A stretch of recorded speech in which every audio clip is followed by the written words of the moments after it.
ji ariyo. Magina achiel kuom weche mag tayo chenro mag Ramogi Nyithindo.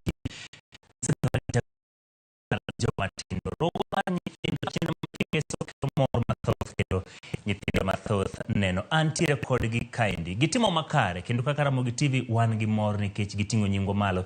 Omiyo abiro miyo gi thuolo mondo mi walos kodgi, wantiere kodgi kaendi. Ero kamano kuom yudo thuolo mar bedo kodwa. Ingeni kora kiani wa timu weche manyien koso wa timu Rogo mar nyithindo. Nikech utimo Rogo mar nyithindo, bomi thuolo mondo chaknwa nyingi, alafu kaka itimo ga Rogo mar nyithindo. Nyakwa Ramogi Ajwang, nyinga en Josephine Aching, kata kuero unyalunga ni Josephine Jos. Amor ahinya bedo kodu kawuono. Ero kama. Abomi thuolo mondo inbedi nyiswa ni ngan ke jomoko wacho ni seche moko ken ka giparono. Amoso udito nyikwa Ramogi Ajwang, nyinga en Lox Ponde, kata kero nyalo lunga ni Lox P, Tegis Dala, Nyabola City. Ei. En kamano magolo monchire kodo kaendi gitio mabere penj mar KCPE an babru ngiso nyinga mapakruok kata kamano. Thuolo ken mara kawuono en mar owendwario manchire kaendi bochao kodi Sali. Sali ni some school mane to Josephine. Ni some school mane to nido maksadi. An nachako somo e skund Josana Day School and Center, mantiere Dandora Phase 4. To kendo amor ahinya yudo max ma kawuono Nyasaye omiya mondo ayudni. Max 414. Akungo pam ni mondi 414 miangwen ga par kod angwen. Skundu ne unji adi to inyalo wacho duoko bedo machalna Day School.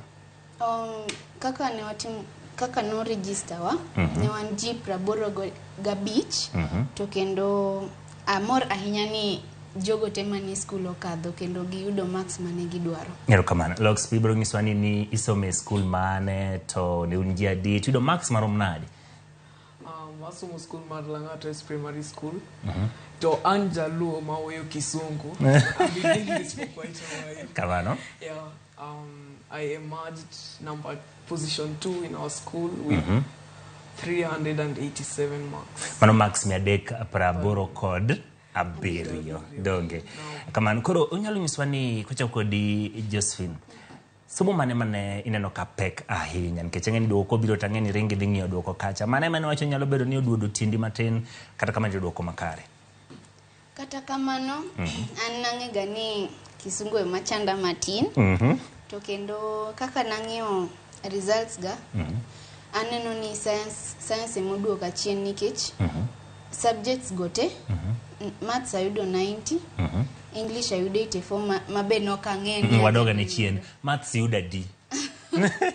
Wachana maber mondo giwinji. Ayudo maths 90. Prochik matino dong mana par kende titiyo kotas. Wadhi nyime.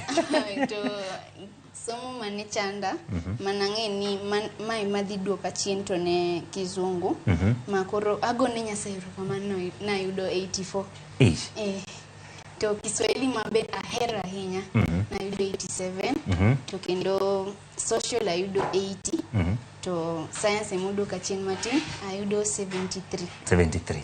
Haya onge wach Lox P yudo duoko mopogore mag penj mag KCPE inyalo pogoro nadi ututofautishie umepata ngapi maths Kiswahili? Okay, first of all ayaduoko Nyasaye erokamano. Watimo exam a bit tough but fair. First of all mathematics somo mahero ahinya. Ayudo 88.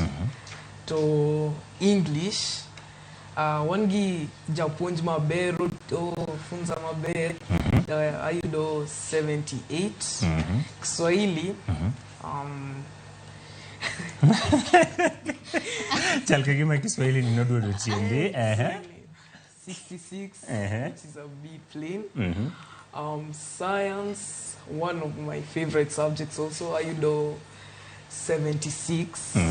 And social studies, who is also the teacher of English, ayudo 78. Nyalo wacho no tumo ber nikech thoth ji gin mago bende geno duoko mopogore to duoko makamane mwedo kochako kodi Josephine idoro bedo ang'o bang' kiseyudo gite gik mane hero gi ka gima ne wacho ni luore mikale iparo dwaro timo ang'o mbele kae to school mane midwa dhi?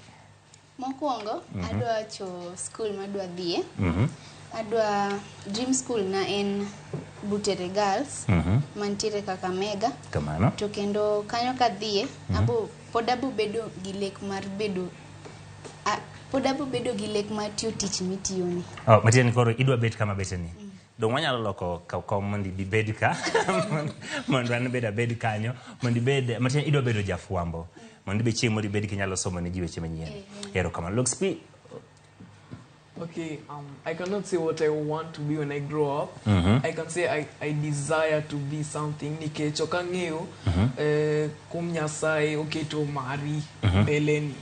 So I desire to be a computer programmer and Somo School mar Lenana, which is a national school. Kamano. Now. Ero kamano. Koro Sally, inyalo wachangone Josephine, inyalo wachangone jogo ma paro ni nyithindo matindo mabende dwaro mondo mi otimbre nadi o so matek obed kaka nikech sani ka gineni isebedo kelne gi chendo ma nyithindo kendo sani Nyasaye otimo ni makare yudo duoko makare. Nyalo nyiso gi nango jogo mabende notimo maber, jogo moko timo makare gi jogo madwaro mondo mi gin bende gibi gitim makare kaka itimo.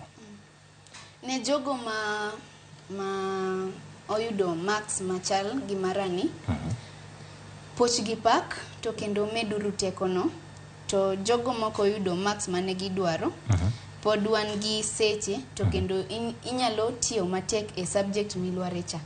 To kendo jogo mabo gombo bedo kaka wan mwakadho wan gi Lox to ajiwonia kikuninde book to kendo bugni bugego ema nyalo konyi mondo gig kama gikeni. Advice ne jok ma bende neni sani nyithindo matindo madwaro bedo kaka in gin be gombo kadho penj mose kadho gimoro inyalo wacho ne ginango? Yeah, although the CBC curriculum has taken over, I believe it would be good for us all not to sleep on the books but to use them and make our future brighter. To Nyasaye odhi timo mang'eny kama ukijisaidia. Nyasaye odhi timo mang'eny. Kamano. Aito koro Josephine kabatieko. Inyalo wacho ni jomage manomiyo yudo duoko machal kama mano siri jok mano konyi chenro ni duto mondo mi duoko miyudo.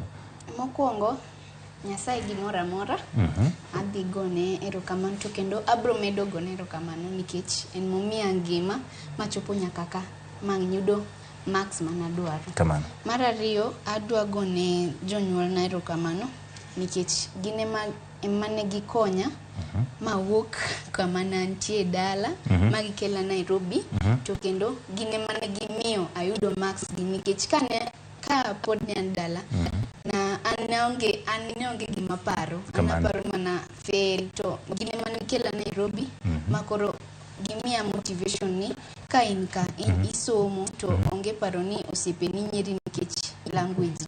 Okay.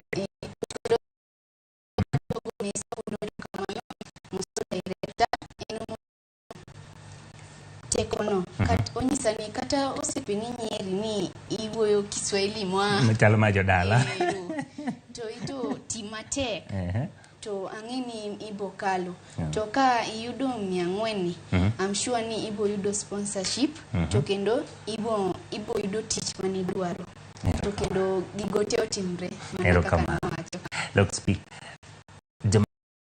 Siri ama support system ni machaka. Number one, I would like to thank God for He's the one who's given us the gift of life. More nyaltimo kaono sikumar today yani, so that we can keep pushing and keep moving on. For a bright day is equals to a bright future. And number two, my parents have been also supporting me since day one. They've been the best of parents I can ever wish for. Adoko Nyasaye erokamano. Maradek adoko teacher mara erokamano for kutupea advice and pushing us forward so that we may achieve our goals.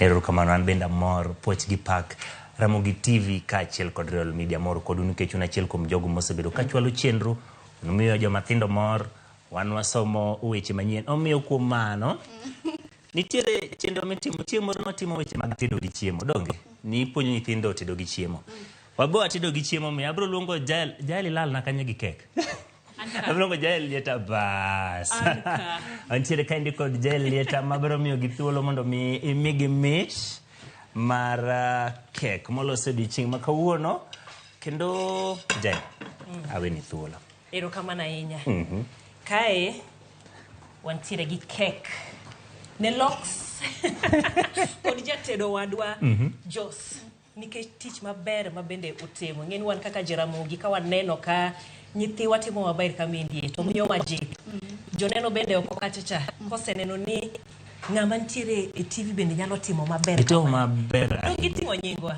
wagoero kamano maduong' kendo wamor godo koro mana mapiyo piyo wadwa ni wang'ad kek wapidu mondo koro wagonyo dong sani ndo koro chopo iwacho wach maber mondo ipidwa wabo chako gi mari Josephine bokonyi mako mondo wang'adi to wagoni congratulations kato koro Lox idhi miye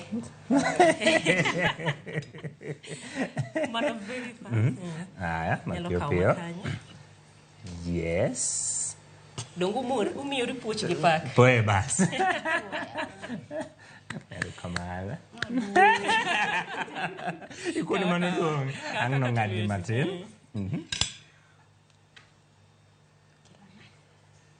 Jos owinjo bed ni mipidhi bas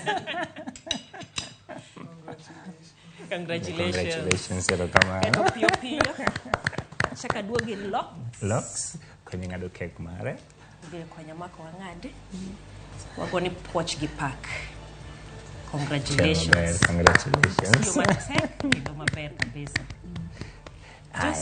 just biro kawo thuolo kaune maduong' moloyo momiyi okawo maduong' moloyo momiyi donge yes aya congratulations nekoro mga joang mano kaka ochal kaendi omiyo abro kawo thuolo ni mar miyo Josephine nowacho nodwa bedo kaka an Josephine terwa break nyako Ramogi Juang kaw yoyo matin waduogo bang' sama chuok